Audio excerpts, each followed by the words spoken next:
Hello, I'm Roger Dawson, an auctioneer with the Harcourts Group in Christchurch. You're watching this video because we're about to set the reserve price for your property, and I want to talk you through how the day might unfold in front of you. So there's no surprises and you feel confident that we're doing our very best to get the very best price that we can for you. Now, I want to say this right from the outset. It's your property, you're in charge. Throughout the process, you will be the one that we're talking to. We'll consult you on everything that happens on the day, but here's how things may pan out so that you've just got total confidence in what we're doing. First and foremost, we'll set a reserve price, and most people will do that with a little bit of room to move on the day. We call it wriggle room, a little bit of fat. We'd say it's your smiley face. And there's a graphic on the screen that will show you that as we talk this through. So you set your reserve price.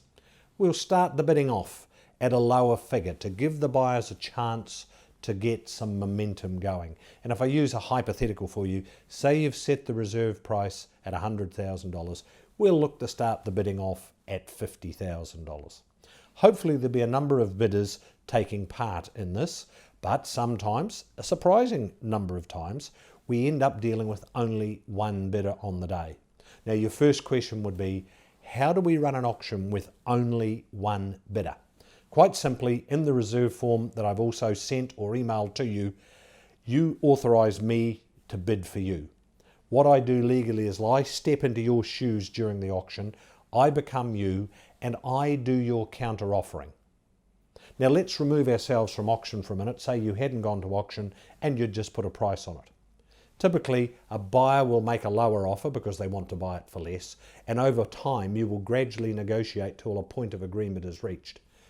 In that process, you don't have to accept the first or any offer. You are perfectly entitled to reject it and counter offer. That's all I do for you in the auction room. So if I take you through a simple exercise, a bid comes in at 50, nobody else bids, I simply say, well sir, my vendor bid takes it to 60. Would you like to come back in at 70? Thank you. Yes, you have. I'll go to 80 on the owner's behalf.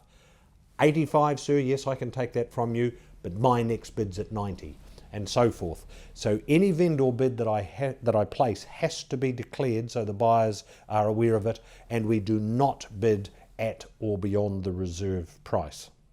Now, in a perfect world, we would sail up to your reserve price and go beyond it. But sometimes we don't reach the reserve price. In fact, a surprisingly large number of times we don't reach the reserve price and we pause for negotiation. Now, if that happens, we'll stop with you. We'll take the highest bidder to one of our negotiation rooms. If you're on the telephone or in person, it won't matter. The same process will apply. We'll simply say, sir, hypothetically, your 90,000 won't buy the property today. We need 100.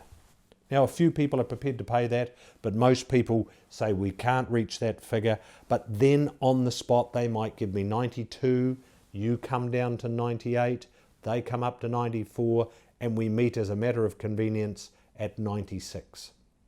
Now, that's the point at which you can adjust your reserve price. You can say to me, Roger, I'm prepared to sell it at $96,000, so please go out and announce to the room that we are going to sell the property. Now, a couple of things can happen from that. We may not get another bid the moment I announce that we're going to sell. But in some cases, people do sit on their hands. They wait until the auctioneer has announced, we're going to sell the property. And at that point, they may start to bid. So suddenly 96 becomes 6.5, sir, thank you. 97, 250, 97.5, 750, 98.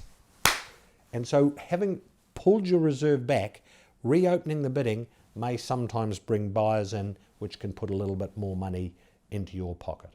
No matter what happens on the day, we will give you the opportunity no matter where the price.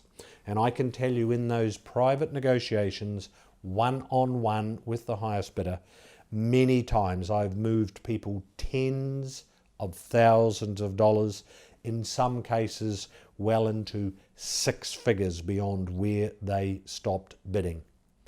A bid stopped is not the end of the world. It's the start of the negotiation process while we are still under auction conditions, where we can go out and hopefully deliver you a cash unconditional contract.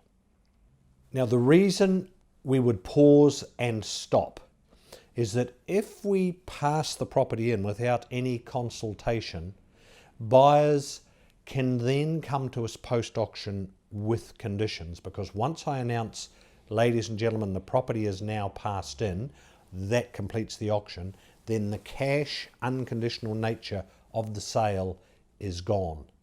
And so has the price. The price bid during the auction stands unless the buyer physically gets up and runs out of the auction room. But in 99.9 times out of 100, buyers want to negotiate with us because they want to buy the property on the spot.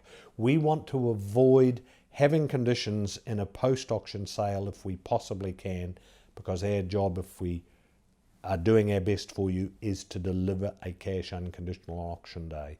And that's, of course, the reason why you've gone to auction. So I hope from that point of view that it's explained to you that A, we'll bring you the very best bid on the day.